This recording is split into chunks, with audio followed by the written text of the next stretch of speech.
사피엔스의 행동적인 현대화는 뇌가 커진 후 20만 년에 걸친 뇌의 내부 구조 변경과 신경망 리모델링에 의해 이루어졌습니다. 몇몇 유전자의 변이와 그들의 자연 선택으로 사피엔스의 인지혁명을 설명할 수 없습니다. 자기 가축화라는 문화적인 과정으로 사피엔스는 스스로 인지혁명을 이루어냈습니다. 인지혁명은 진화라기보다는 발명입니다. 이번 동영상은 인지혁명이 어떻게 일어났는지를 다룹니다. 인지혁명은 작은 효과를 보이는 수십 내지는 수백 유전자 변이와 후성 유전 변이의 집단적인 자연 선택으로 나타났습니다. 환경적인 요인은 자연 선택적 표본 샘플링을 주도했으며 문화적인 요인은 샘플링의 방향을 설정했습니다. 자기 가축화 과정으로 사피엔스는 스스로 행동 방향을 설정했고 이러한 행동이 집단 내 상시적으로 존재하는 유전적 변이들을 고정시킬 수 있었습니다. 사피엔스는 인지혁명을 통하여 환경의 구속에 적응하는 수동적인 진화에서 벗어나 자신의 진화 방향을 결정할 수 있는 단계에 이르게 되었습니다. 사피엔스 인지혁명은 700만 년 진화 역사의 산물입니다. 사피엔스 뇌의 확장에 관련된 유전자 다수가 사피엔스가 네안데르탈인과 분지되기 전인 60만 년 전 이전에 자연 선택되었습니다. 30만 년 전부터 사피엔스는 확장보다는 뇌의 내부 구조를 변경하였습니다. 두정엽과 손해가 커졌으며 내부 신경망 리모델링이 이루어졌습니다. 이 과정은 몇몇 큰 효과를 나타내는 유전자 변이의 자연 선택으로 설명되지 않습니다. 인지혁명은 수십 개 이상의 유전자에서 역동적으로 나타나는 단일 염기 변이인 SNP의 집합적인 선택의 결과입니다. 최근 과학자들은 네안데르탈인의 유전체와 현존하는 사람의 유전체를 비교 분석하여 인지혁명에 관련된 여러 사실들을 밝혀냅니다. 스탠포드 대학 고크만 박사 연구팀은 인지혁명 과정에서 언어 발화와 손해의 활성을 조절하는 단일 염기 변이들이 자연 선택되었음을 밝힙니다. 연구자들은 우리의 유전체에서 네안데르탈인과 다른 비아모아 영역에 있는 또 전사 조절에 관여할 것으로 예측되는 14,000개의 SNP를 찾아냅니다. 이들 중 실제로 유전자의 전사를 조절하는 SNP 407개를 선별합니다.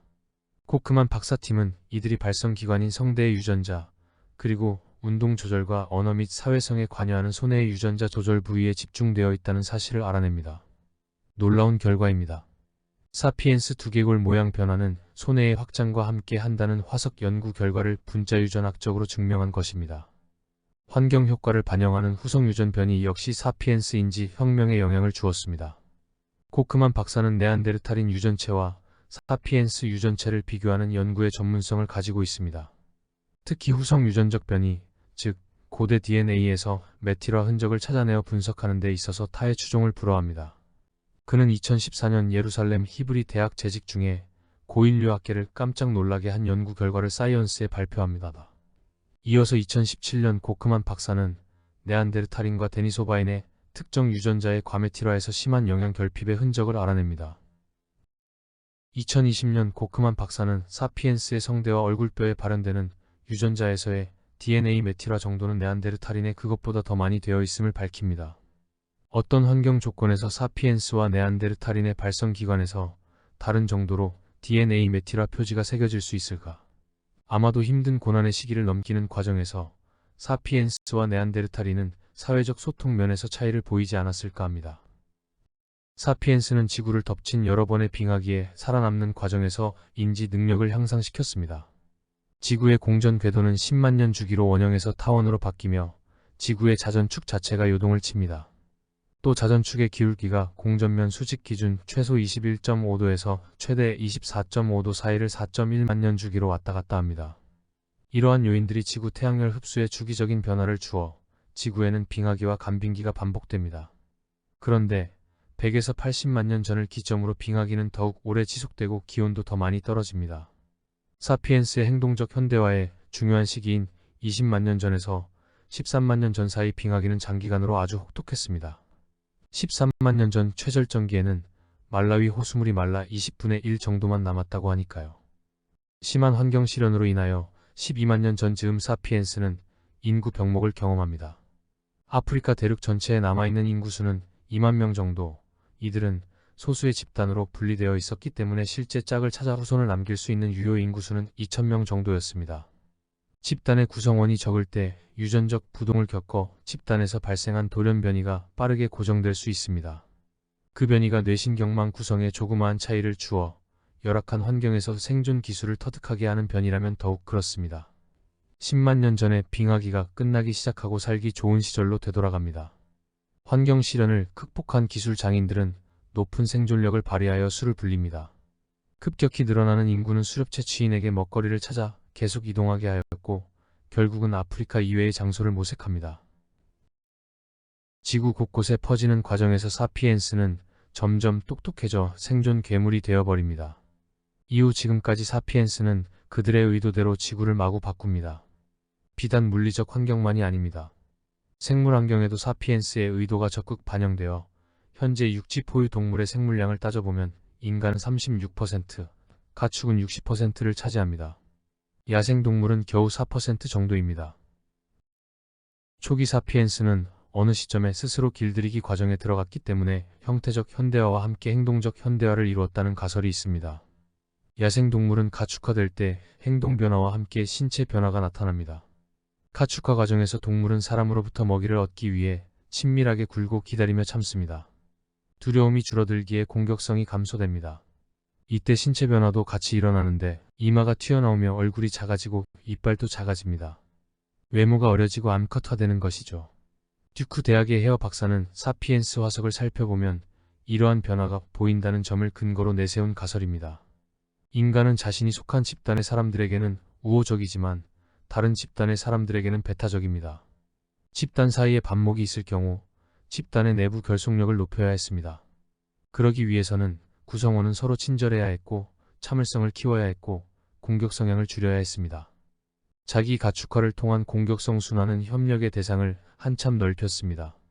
사회성 동물은 그룹을 이루어 협력 체계를 구축했습니다. 뇌가 어느 정도 발달했기에 가능했습니다. 집단의 이익을 추구하는 협력은 개인 중심적으로 작동되는 진화 메커니즘을 거스르는 것인데 어째서 사회성 동물에서 협력이 진화했는지에 대해 많은 연구가 있어 왔습니다. 요즘에는 인간의 월등한 인지 능력에 의존하는 그렇지만 자연스럽게 유도되는 또 잘 깨지지 않는 협력 모델에 대한 연구가 진행되고 있습니다. 인류의 미래는 깨지기 쉬운 협력의 틀을 강화하고 넓히는 데에 달려 있습니다. 사피엔스의 자기 가축화는 과학자들이 찾고 있는 협력 모델에 대한 답을 주고 있습니다.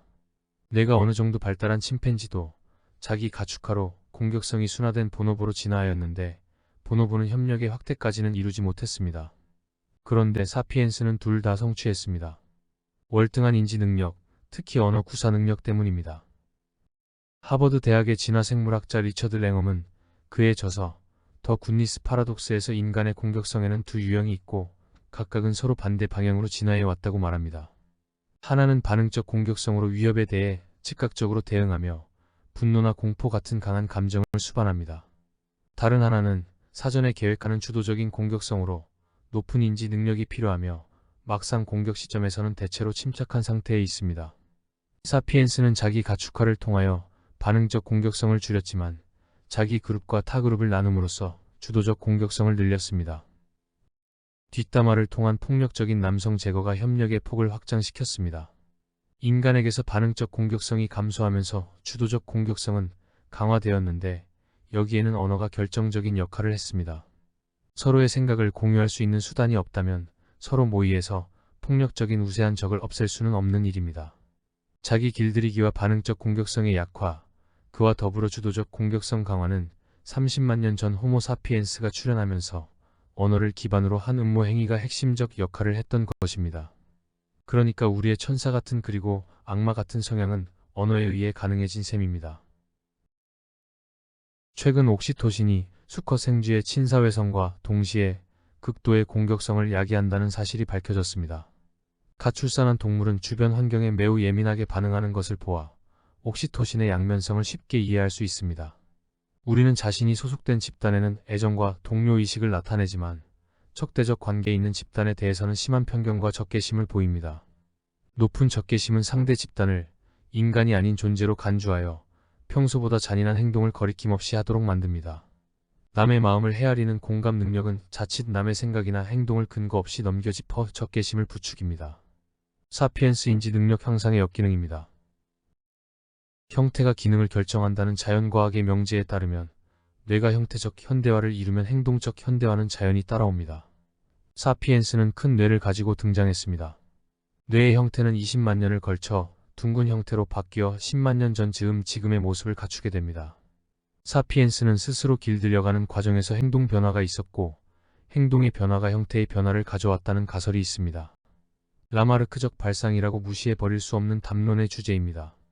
친사회성으로 훈련된 협력 행동은 소속 그룹에서만 유효하고 개인의 이해에 따라 쉽게 깨지는 것이 문제지만 사람에게 협력은 기본으로 깔려 있습니다. 사실 따져보면 협력의 동력은 그룹에서 소외되지 않으려는 데 있으며 그러한 사회적 스트레스가 우리를 더욱 양순하게 했습니다. 우리 조상은 열악한 환경에서 먹는 데에 급급했기 때문에 뇌를 키웠고 일단 수가 늘어나 사회관계가 복잡해짐에 따라 자기 성질을 죽여야 했기에 뇌의 배치나 배선을 바꾸었습니다. 시청해주셔서 감사합니다.